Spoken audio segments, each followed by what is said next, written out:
welcome members of the transition committees, press, guests from the mayor's office. We have guests from the Heinz Endowment and the Pittsburgh Foundation who are incredibly supportive, both logistically and financially behind this effort, and we thank them for the support. And the team with Michelle Thomas and the Thomas Consulting Group who are here, who helped do all of the logistical work and organize this incredible process. I'm Silas Russell. I'm a proud resident of Mount Washington and have served as the co-chair of the transition. And to welcome us here today, I'd like to first introduce our chair, a lifelong organizer and advocate for housing and education justice, and someone who has always reminded us to keep our eyes on the prize and moving forward, Angel Gober.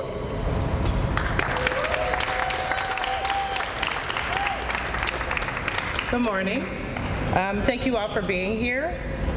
We are here today to submit the final report and recommendations on behalf of our Pittsburgh transition team. We have spent hundreds of hours, a lot of time, pulling it all together over the past several months. We've had the opportunity to examine some of the most pressing issues facing our city. We have heard from subject matter experts, discussed research findings and national best practices, and we have conferred with many of the city's senior administrators. We appreciate the responsiveness of the city officials and employees who have provided countless documents, made thoughtful presentations, and engaged us as we sought to develop meaningful and actionable recommendations. Throughout our deliberations, we considered only those matters over which Mayor Ed Gainey's office has the authority and direct influence. We are mindful of the financial constraints that the city currently faces. We want this document to be the roadmap for the Gainey administration and for our community. We understand that success will come only if we all do our part to create the change that we want to see for our city. We stand ready to assist you in implementation of these recommendations. The enthusiasm of the committee members and the hopefulness which members of the public made proposals gives us tremendous optimism for the future of our city. We are honored that you chose us to lead the historic endeavor that has brought us together and an amazing diverse group of people to offer you our perspective on how we can support your vision of a more equitable and inclusive Pittsburgh. We look forward to working with you in years ahead to make this vision a reality. Thank you, Angel. Thank you for your leadership. The process of getting to these recommendations took place over months of deep work, which, as Angel said, engaged thousands of Pittsburghers in areas that the city government has an opportunity to touch the lives of and respond to the people's needs. In areas of development, education, workforce, our built and natural environment, and community health and safety. We focused our work in these areas through an equity-driven process that sought out voices in our community that have traditionally been left out of the rooms where the agenda is set.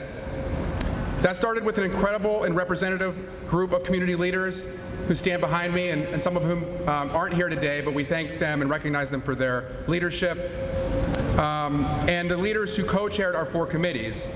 We're going to hear from some of those leaders now about the work of each of our 4 committees. First, Monica Ruiz.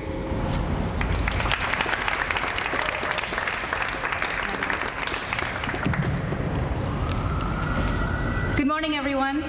Thank you for joining us here today. It is my pleasure to have served along with my co-chair and the members of the Equitable, thank you, even better. Economic Development Committee to come up with these recommendations. Our task was broad, and we worked together to identify the pressing issues that needed to be addressed to improve the economic advancement of our city's residents. It is no surprise that the core issue we identified is the lack of affordable housing in our city. Currently, increasing market pressures are placing working families at even greater risk of losing their homes. Pittsburghers were already being displaced at an alarming rate before COVID, and housing prices have soared since then. To protect working families and preserve Pittsburgh's diverse, working-class character, we need a coordinated set of strategies, including funding for affordable housing preservation and development, stronger tenant protections, and a well-functioning housing authority. Another pressing issue that we identified was that although there are existing programs and opportunities for economic advancement, they are underutilized, many times unattainable for certain populations, and often not adequate to help people from different professional and cultural backgrounds. Finally, we identified that certain sectors don't have the resources needed to be successful. Much more needs to be done to help those in the hospitality, social service, trades, and arts and cultural industries in order for them to have equitable opportunities for advancement. I'd like to thank the mayor for this opportunity and look forward with the administration to the implementations of these recommendations. Thank you.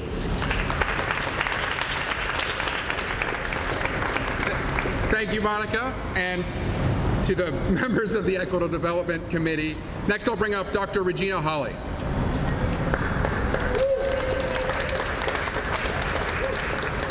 Okay, now, I'm going to need this to be. Thank you. Good morning. I am Dr. Regina B. Hawley, former Pittsburgh Public School educator and board director, and have been proud to serve as co-chair, I want to say co-chair, of the Workforce and Education Committee alongside my dear friend, Labor Council President Darren Kelly.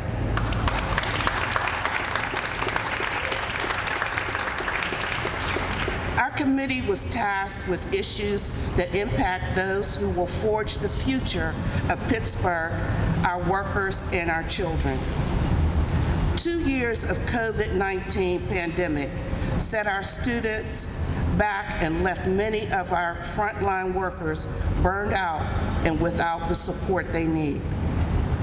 We heard from advocates, educators, and parents that it is time for greater collaboration between city government and Pittsburgh Public Schools, which is why we are recommending a deliberate plan from the city that brings together and coordinates resources from both sides of a more efficiently and effectively delivery on educational and career services for Pittsburgh youth. And that collaboration should continue on a path to bring more resources to bear to address our educational and workforce needs, starting with negotiation of pilots with our city's largest tax-exempt institutions. Committee member Professor Jeff Shook presented research from the University of Pittsburgh School of Social Work, which reminded us that our healthcare workforce is in crisis, that burnout, low pay, and lack of a voice threatens to drive caregivers away from the bedside in our city's largest industry. This is why our committee is recommending strategies to bring workers, unions, educational institutions, and employers together to solve our workforce and economic challenges through high-road approaches that ensure everyone has a voice and a seat at the table. I've been honored to help lead this effort with a dedicated group of experts and advocates, and I can't wait to get to work with the Gainey administration to make these plans a reality for Pittsburgh's working families. A great leader once said, and that great leader is Nelson Mandela, education is the most powerful weapon which you can use to change the world. Let's change Pittsburgh. Thank you. And next, I'll bring up Christine Mondor from Infrastructure and Environment.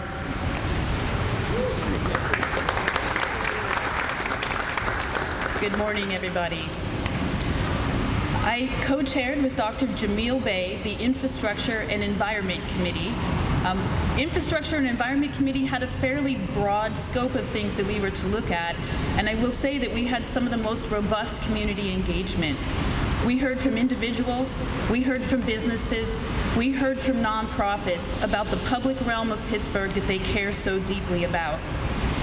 We had over 100 different suggestions and recommendations that we had to sort through, and we came up with 4 different categories or ways to think about infrastructure and environment in our city. We came up with thinking about a clean city, a connected city, a climate resilient city, and a coordinated city. A clean city means that we heard from people about litter in their communities. That's definitely something that we can take care of. But we also heard about clean air and the desire to drink clean water. And these are important things that we know we need to work with others to make a reality. In the connected city, we may be known for dramatically falling bridges, but we now have an opportunity to stitch back together communities with our infrastructure investments. And while bridges are big projects, we also heard from the community that cracked sidewalks inhibit people from getting to their local neighborhood commercial districts. And that's equally important as the big and dramatic projects. We also heard that new technology should be investigated and understood, but it should always be in service to our residents and the public realm. A climate resilient city means that we should build on things that have already been done, keep going with the climate action plan, but also give attention to things we might not have paid attention to as much, such as the urban forest, investing in green stormwater infrastructure, and looking for opportunities for homeowners and businesses to invest in and to have clean energy. Lastly, a coordinated city. And the crux for all of these previous categories falls on a coordinated city. We need to start with a comprehensive plan for the city to carry us throughout administrations and over the next decade. We don't want to abandon past plans because we heard that people put a lot of energy into those plans and that we need to respect that. And we need to coordinate agencies and stakeholders in the city and beyond so that we can capture that infrastructure investment money that's coming through, so we can hit bigger than what we might otherwise, and we can fulfill some of the dreams that we heard given to our committee. Thank you. And lastly, before we hear from our mayor, Wasi Muhammad.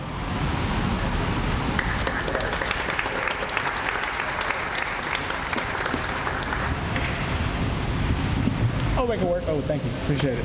Hi, everybody. My name is Wasi Muhammad. I'm one of the co-chairs of the Community Health and Safety Committee. So our committee was charged with developing recommendations to improve the overall health and safety of our neighborhoods and community. These recommendations developed reflect 4 major themes. Number 1, building the workforce for the reimagined public safety system. Number 2, investing in public health infrastructure to address the social determinants of health, eradicate health disparities, and improve overall outcomes. Number 3, better coordination with the existing human services and public health ecosystems. And number 4, rebuilding trust between the community and public safety. Recommendations range from asking for increased investment in and expansion of the Office of Community Health and Safety and initiatives such as the AHN Roots collaboration, to the adoption of a Sentinel Event Review Board process that would allow for non-blaming all stakeholders' inquiries into the systemic causes of major public safety incidents that occur in the future. Shout out to Dan Palka and Lord Grouse for the first one, and Professor David Harris for the second. So to that end, I would just like to thank the committee for the hard work up until this point. It's a lot of hours, a lot of people worked very hard, and I really appreciate them for that, but I wanted to make something clear that this is not an end, but just a beginning. We took a lot of feedback and talked to a lot of community members in the process of making these recommendations, but a lot more feedback is needed and a lot more work is needed. We understand that the next step is that crucial step. implementation. We all put our time in and worked extremely hard not to see our names in that book over there. That's not why we did it, right? We did it to see actual change in the lives of Pittsburghers.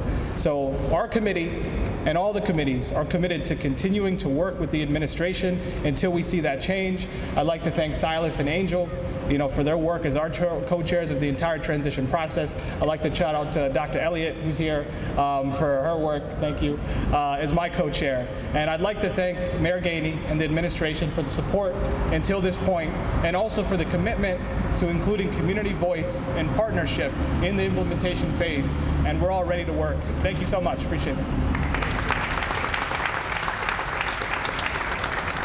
Thank you, Wasi.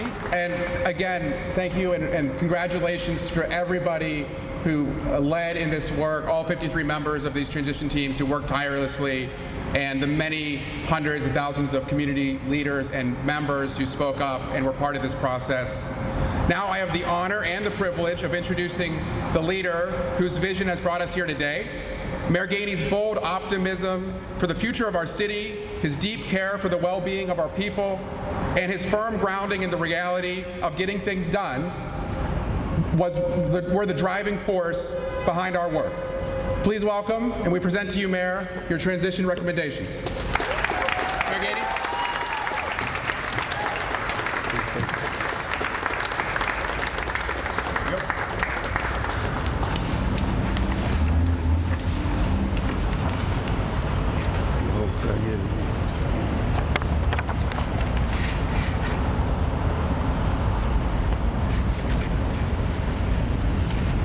Let me get myself situated for a second here.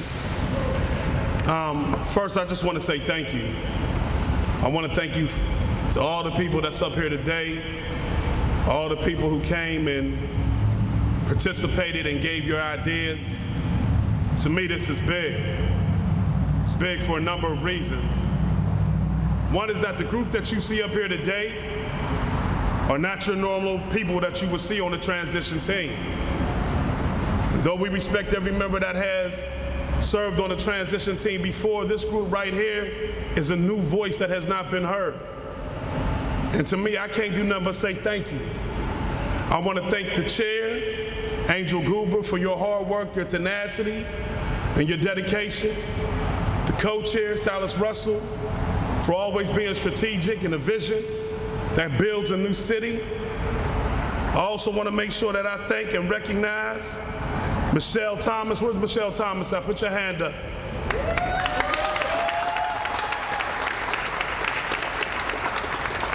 And Thomas Consulting for the hard work that they accomplished. I mean, you know the group behind me.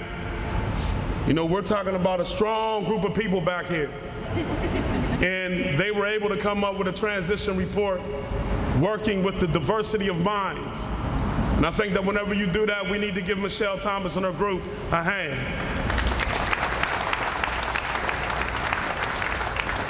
I also want to thank the Heinz Endowment and the Pittsburgh Foundation. For without your support, your encouragement and motivation, this cannot be possible today. So I want to make sure that we give them a round of applause for all that they've done.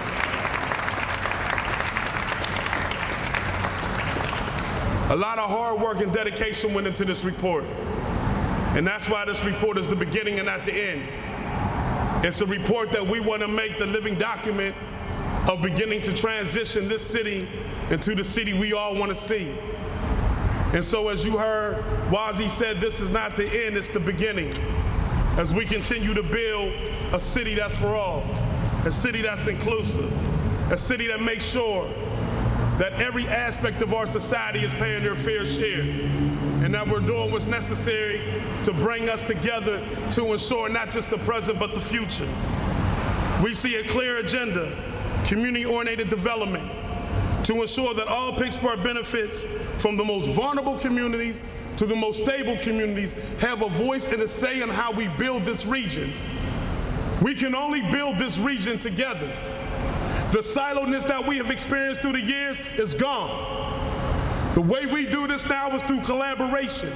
and working together to build a city where everybody has a voice, everybody has a seat at the table, everybody feels welcome. That's how we do it together. And in doing that, this is what we'll achieve. We'll achieve more public safety because we'll have more participation from our citizens, more belief in what we're doing to make this city the safest city in America.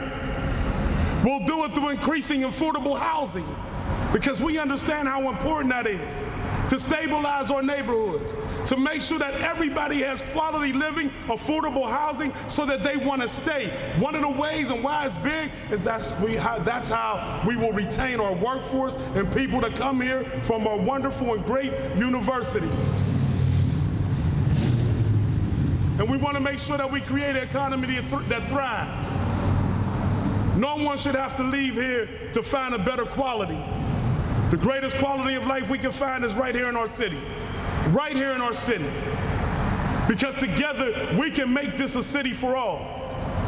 We can make this a city where everybody is accountable for everybody, grow on our domestic talent, bringing in people from outside, and if they see how we treat the ones that are here, they'll want to stay here. We have to empower their culture in every way possible so that every culture feels welcome in our lovely city. Together we do that.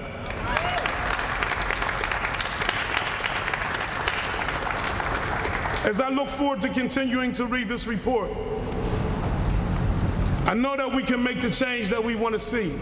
I know we can. I know that if we continue to work together, we can accomplish that. I'm just looking around right now. Look at the diversity of this group.